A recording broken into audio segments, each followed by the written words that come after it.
এবার ঠাকুরপুকুরের খবরে যাব। ঠাকুরপুকুরে রাতভর মৌতাত, আর তারপরে কাদের মৌতাত? সেলিব্রিটিদের মৌতাত, আর তারপরে মানুষ চাপা। মৌতাতের পরিণতি মানুষ চাপা। একজন মরে গেলেও বেহালায় একে একে গাড়িতে ধাক্কা, এবং তারপরে বাজারে ঢুকে পড়ল সেই গাড়ি। 8 জন আহত, একজন মৃত। ওখানকার লোকেরা বলছেন সেলিব্রিটি বলে কি অধিকার জন্মেছিল? এই পরিচালক প্রযোজক, তাদের সিরিয়ালের পরিচালক প্রযোজক, তাদের প্রাণ কেড়ে নেওয়ার। একজন মারা গেছে। দেখুন সেই ছবি। মৌতাতের পরিণতিতে মানুষ চাপা, রাতভর খানা পিনা। আর দেখুন সেই প্রযোজক, একটি বেসরকারি চ্যানেলের প্রযোজক, এন্টারটেনমেন্ট চ্যানেলের প্রযোজক, তার অবস্থা দেখুন। প্রেজেন্ট ভ্যানে যখন ওঠানো হচ্ছে, পড়ে গেলেন ধপাস করে, পড়েই ঘুমিয়ে পড়লেন। তারপরে টেনে হিচড়ে তাকে তোলা আর যায় না। ততক্ষণে ঘটে গেছে সেই দুর্ঘটনা। শুধু প্রেজেন্ট ভ্যান নয়, যখন নিজের গাড়ি থেকে নামানো হচ্ছে তাকে, তখন নামতেই পারছেন না তিনি। তার অবস্থা দেখেই বুঝতে পারছেন কি বলতে চাইছি। আর এই যে আহত, বেশ কয়েকজন আহত, একজন মৃত। আর এতটাই মৌতাতে ছিলেন তারা যে চলতেই পারছেন না। পরিচালক সিদ্ধান্ত, তাকে গ্রেফতার করা হয়েছে। এই ভদ্র মহিলা জামিন পেয়েছেন। ঠাকুরপুকুরে মত্ত অবস্থায় দুর্ঘটনা। সকাল 9:30টার সময়ও সেই মৌতাতের রেশ কাটেনি।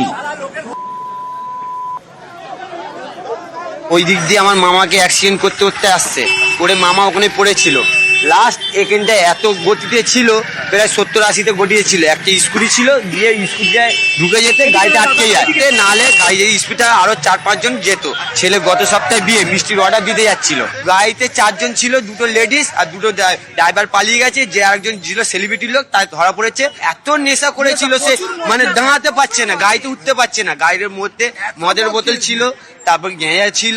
মানে সেলিব্রিটির লোক বলে কি মানুষের কোনো দাম নেই। মানে আমরা গরিবের প্রায় 13 জনের মতো মেরেছে। হ্যাঁ, এবার আমার মামা যে চলে গেল, আমার মামাকে আর ফেরত পাবো না। পুলিশ বলছে আপনারা পয়সা দিয়ে মিউচুয়াল করে নিন।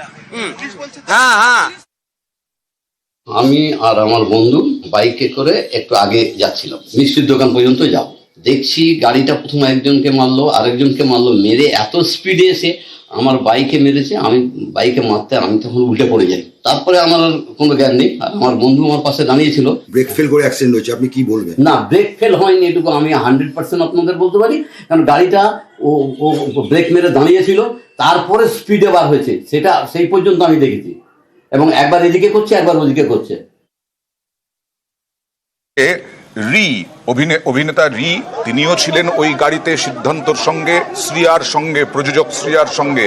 যদিও পুলিশের বিরুদ্ধে অসহযোগিতার অভিযোগ করছেন স্থানীয় বাসিন্দারা। আগে নাকি রিকে সরিয়ে নিয়ে যায় পুলিশ, এরকমটাই তাদের দাবি, স্থানীয় বাসিন্দাদের দাবি। রি কি বলছেন দেখুন।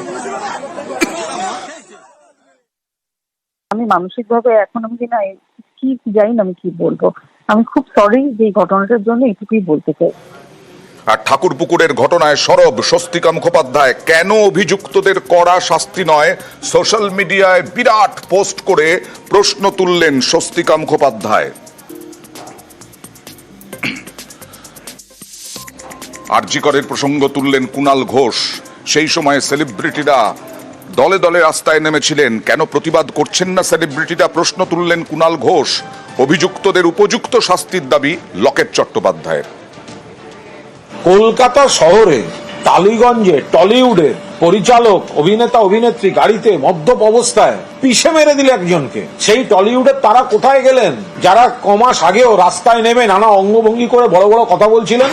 মদ খেয়ে আউট হয়ে গাড়ি চালিয়ে পিষে দিয়ে লোক মেরেছে। মোমবাতি নিয়ে বেরোবেন না? শাস্তি চাইবেন না? বিপ্লব করবেন না? গরিব মানুষ মারলে বুঝি টলিউডের দুঃখ হয় না? সব সুবিধাবাদী। কারুর ছবি মুক্তি পাচ্ছিল, কারুর সিরিয়াল মুক্তি পাচ্ছিল, কারুর নাটক মুক্তি পাচ্ছিল, সব নিজেদের পাবলিসিটির জন্য কমাস আগে রাস্তায় ছিল। এই ঘটনাটা নিয়ে আমি কিছু জানি না, কিন্তু যদি এরকম কিছু ঘটনা ঘটে থাকে আমার মনে হয় শাস্তি হওয়ার প্রয়োজন আছে। কারণ কোনো মানুষকে, মানে কোনো মানুষের মৃত্যু এটা কোনোভাবেই আমরা মেনে নিতে পারি না। এবং আমার মনে হয় তার জন্য যেই করে থাকুক না কেন তার শাস্তি হওয়া প্রয়োজন। এসএসসির অতিরিক্ত শূন্য পদে সিবিআই তদন্ত খারিজ করে দিল সুপ্রিম কোর্ট। এসএসসি 2022 সালে অতিরিক্ত শূন্য পদ ক্রিয়েট করে এবং তাতে মন্ত্রিসভা সায় দেয়। তা নিয়ে হাইকোর্টে মামলা হয়। হাইকোর্ট সিবিআই তদন্তের নির্দেশ দেয়। রাজ্য তার বিরুদ্ধে চ্যালেঞ্জ করে সুপ্রিম কোর্টে যায়। আজকে সুপ্রিম কোর্টের প্রধান বিচারপতির বেঞ্চ খারিজ করে দিল সিবিআই তদন্তের আবেদন।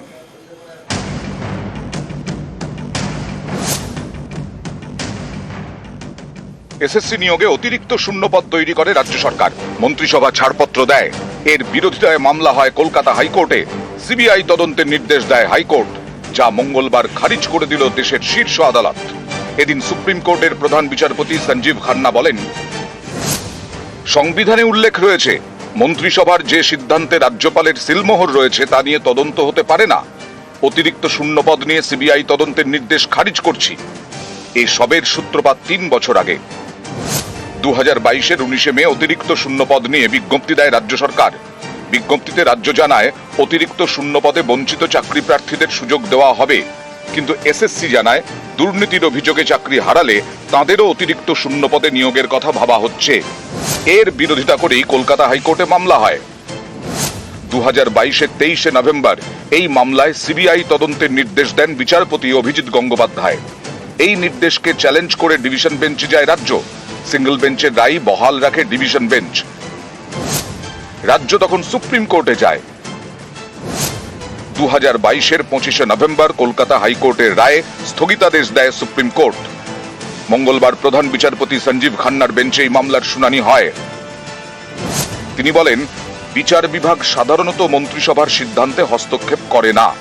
মন্ত্রিসভা যদি মনে করে থাকে কোনো মেরিটের ভিত্তিতে সিদ্ধান্ত নিয়ে থাকে, তাতে খুব একটা হস্তক্ষেপ করতে রাজি নই, কারণ মন্ত্রিসভা সিদ্ধান্ত নিয়েছে, তার উপর রাজ্যপাল সিলমোহর দিয়েছেন।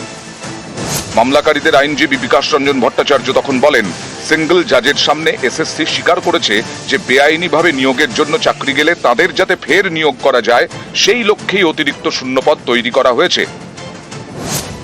এরপর প্রধান বিচারপতি বলেন, আপনারা কি বলছেন? মন্ত্রিসভার সিদ্ধান্তের বিরুদ্ধে সিবিআই তদন্ত করবে? মন্ত্রিসভা নিজেদের সিদ্ধান্তে রিট পিটিশনের কথা উল্লেখ করেছে। রিট পিটিশনে বলা হয়েছে ওয়েটিং লিস্টের প্রার্থীদের যুক্ত করার জন্য সুপার নিউমেরারি পোস্ট তৈরি করা হয়েছিল। আবেদনে এও উল্লেখ রয়েছে সাবজেক্ট টু জাজমেন্ট। তখন মামলাকারীর আরেক আইনজীবী মনিন্দর সিং বলেন, সুপার নিউমেরারি পোস্ট তৈরিতে অনিয়ম স্পষ্ট। প্রধান বিচারপতি বলেন, মন্ত্রিসভা তা অস্বীকার করছে না। কোন উদ্দেশ্যে অতিরিক্ত শূন্যপদ তৈরির সিদ্ধান্ত হয়েছিল সেটা দেখুন। রাজ্যের আইনজীবী কপিল সিব্বল বলেন, মন্ত্রিসভার সিদ্ধান্তের পরিপ্রেক্ষিতে কোনো নিয়োগ করা হয়নি। এরপর প্রধান বিচারপতি বলেন, 2022 সালের 5 মে মন্ত্রিসভার নোটে স্পষ্ট উল্লেখ করা হয়েছিল যে এসএসসির মাধ্যমে অবৈধভাবে নিয়োগ করা হয়েছে।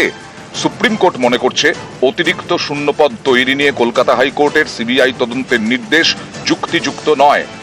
সংবিধানে উল্লেখ রয়েছে মন্ত্রিসভার যে সিদ্ধান্তে রাজ্যপালের সিলমোহর রয়েছে তার উপরে কোনো তদন্ত হতে পারে না। তাই অতিরিক্ত শূন্যপদ নিয়ে সিবিআই তদন্তের নির্দেশ খারিজ করা হচ্ছে। নিউজ 18 বাংলা। এতেও তরজা থামছে না। হাইকোর্টের নির্দেশ খারিজ করে দিয়েছে সুপ্রিম কোর্ট। অতিরিক্ত শূন্যপদে সিবিআই তদন্ত নয়, তা নিয়েও রাজনৈতিক তরজা তুঙ্গে আজও।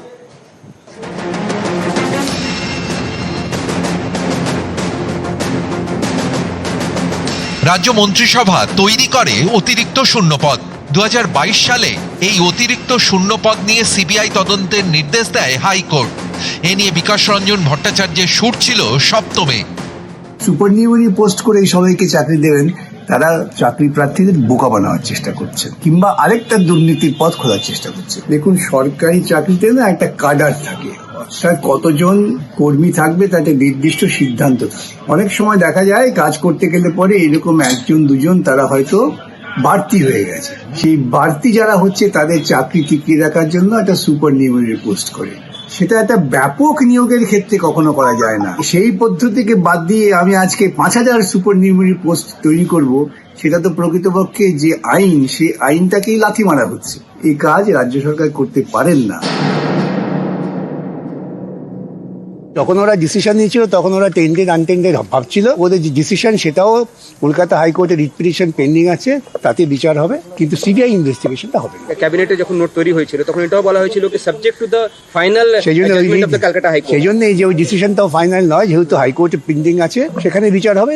ইন দ্য মিন টাইম এই ক্রিমিনাল ইনভেস্টিগেশনটাকে স্টে করলেন সুপ্রিম কোর্টে, খুব ব্যালেন্সড অর্ডার।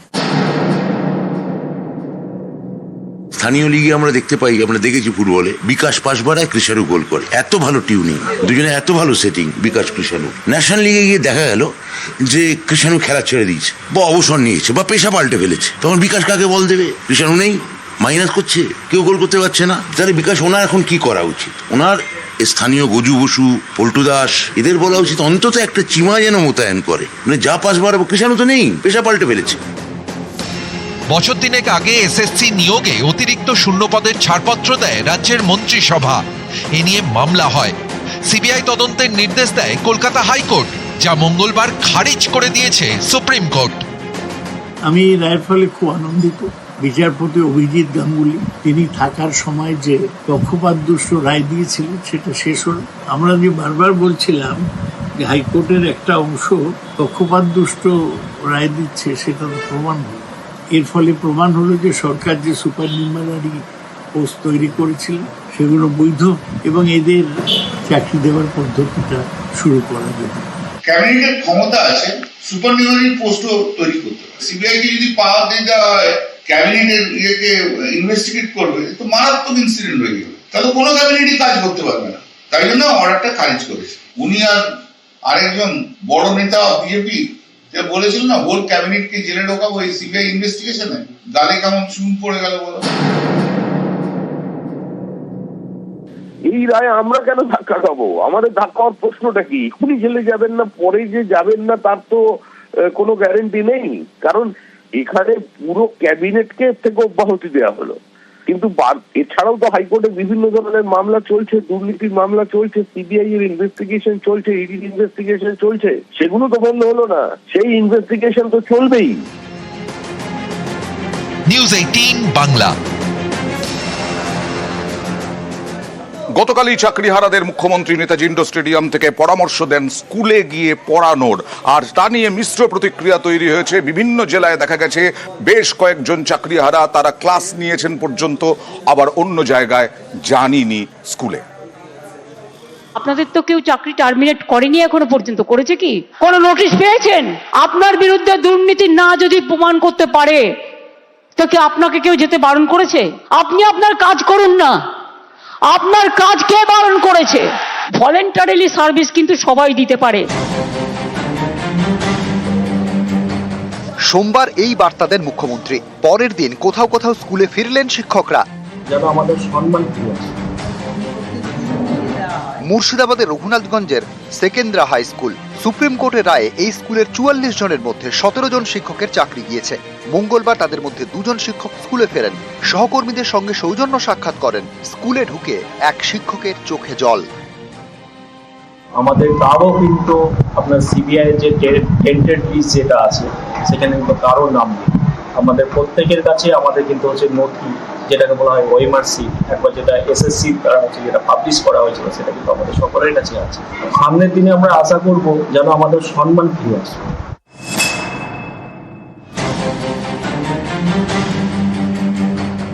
বীরভূমের পাড়ুই থানা এলাকায় অবিনাশপুর শ্রীরাম উচ্চ বিদ্যালয়, এই স্কুলে মঙ্গলবার কাজে ফেরেন চাকরিহারা শিক্ষক মমতাজ খাতুন।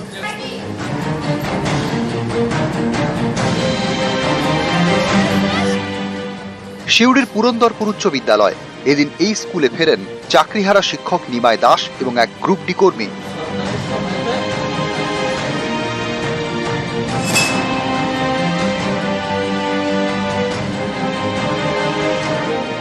বীরভূমের বোলপুর শিক্ষানিকেতন আশ্রম বিদ্যালয়, এই স্কুলের ইতিহাসের শিক্ষক ছিলেন ইন্দ্রজিৎ মুখোপাধ্যায়। তিনি দৃষ্টিহীন, সুপ্রিম কোর্টের রায়ে চাকরি গিয়েছে।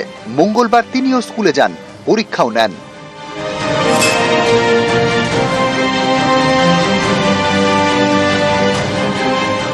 বাঁকুড়ার কাঞ্চনপুর হাই স্কুল, এই স্কুলের গ্রুপ সি কর্মী বাপি বাউরি।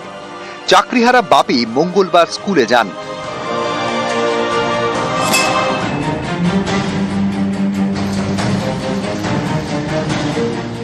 বাঁকুড়ার বিষ্ণুপুর, এখানকার মরার সম্মিলনী উচ্চ বিদ্যালয়ে 3 শিক্ষকের চাকরি গিয়েছে। মঙ্গলবার তাঁরা কাজে ফেরেন।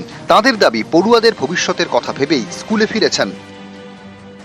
মানে স্কুলে পরীক্ষা চলছে, তাই স্টুডেন্টদের স্বার্থে আমরা এলাম আজকের দিন, যে স্কুলে তো পরীক্ষা চলছে, তাহলে আমাদের স্কুলে প্রায় 1600 ছেলে মেয়ে, তাহলে তাদের কোথাও তো ভাবতে হবে, আমরা শুধু আমাদের কথা ভাবলে তো হবে না।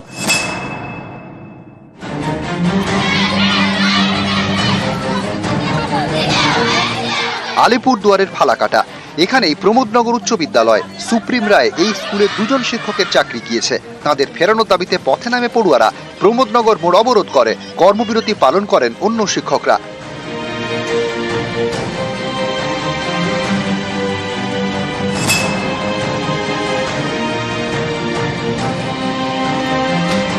উত্তর 24 পরগনার বাগদা ব্লকে হেলেঞ্চা উচ্চ বালিকা বিদ্যালয়। সুপ্রিম কোর্টের রায়ে এই স্কুলের 4 জন শিক্ষিকার চাকরি গিয়েছে। ফলে অঙ্ক এবং ভৌত বিজ্ঞানের কোনো টিচার নেই। 3 প্যারা টিচার স্কুলে আসছেন না। কর্তৃপক্ষের দাবি স্কুল চালাতে হিমশিম খেতে হচ্ছে। মাধ্যমিকটা আমি চালাতে কি করে চালাবো আমি এখন সেটাই বুঝে পাচ্ছি। ম্যাথ পুরো শূন্য এবং ফিজিক্সও শূন্য। ক্লাস কি করে হবে আমি আমার মাথায় তখন এটাই সবচেয়ে বড় চিন্তা।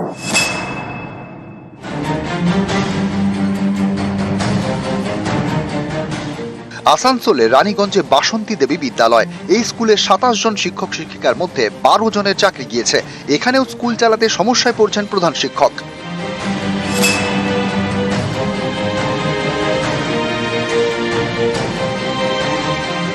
Maheshtala চট্টায় Kalipur Subid Ali girls school. এই স্কুলে 28 জন শিক্ষিকার মধ্যে 7 জনের চাকরি বাতিল। এরই মাঝে স্কুলে চলছে পরীক্ষা। হুগলিতে চন্দ্রহাটি দিলীপ হাই স্কুল। এই স্কুলের পলিটিক্যাল সায়েন্সের শিক্ষক অমিত মণ্ডল। সুপ্রিম রায়ে চাকরি গিয়েছে, কিন্তু কাজ বন্ধ করেননি। উচ্চ মাধ্যমিক পরীক্ষার খাতা দেখেছেন, সেসব এবার জমা দেবেন।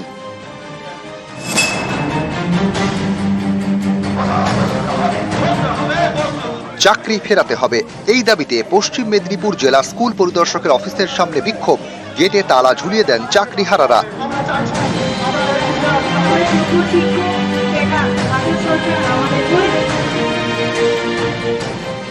সোমবার নেতাজি ইন্দোরে বৈঠক। তারপর থেকে শহীদ মিনারের সামনে অবস্থানে চাকরিহারাদের একাংশ। আলোচনা করে সিদ্ধান্ত নেব যে আবার আগামী আমাদের যে অর্গানাইজেশনগুলো কিভাবে এগোতে হবে। আমরা পুরোপুরি আশ্বস্ত হতে পারছি না। নিউজ 18 বাংলা।